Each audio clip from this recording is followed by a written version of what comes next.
сливти жердин асты менен мондай септиктин ичине көмүп коюш керек, тоңбойт деп мисалга келтирип туалетти көрсөтүп койсом, миллиондон ашык просмотр болуп кетип, элдин баары бул сливти унутуп коюшту. Календарь занавеска болуп калды. Биротоло көрсөтө кетейин, пайдасы тийип калар. Эми салганга жараша капитально салыш керек да.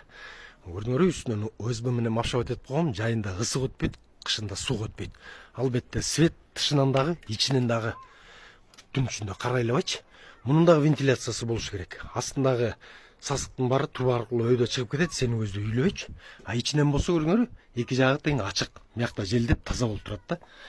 Анан календарда пландаштырыш керектин болбойт десеңер, жок дегенде природаны карап отурларбы, эшикти карабайчы.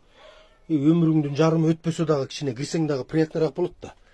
Бул занавеска боюнча айта кетсем, 10 жыл болду ушугачы. Мадина базарында Марина деген бир штора тиккен подружкам бар. Ошого деген момдай тиксең деп туруп эле көрсөтүп бердим, сопсону эле тигип койду. Бул деле эскирип калды. Жаңы модель болсо алмаштырып коюш керек эле. Чыккандан кийин турник орнотуп койгула, бир сыйра ойноп кеткенде.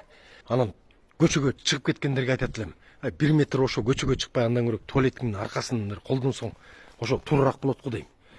Эми бул кышка даярданып, сливти эми көнүп салайын.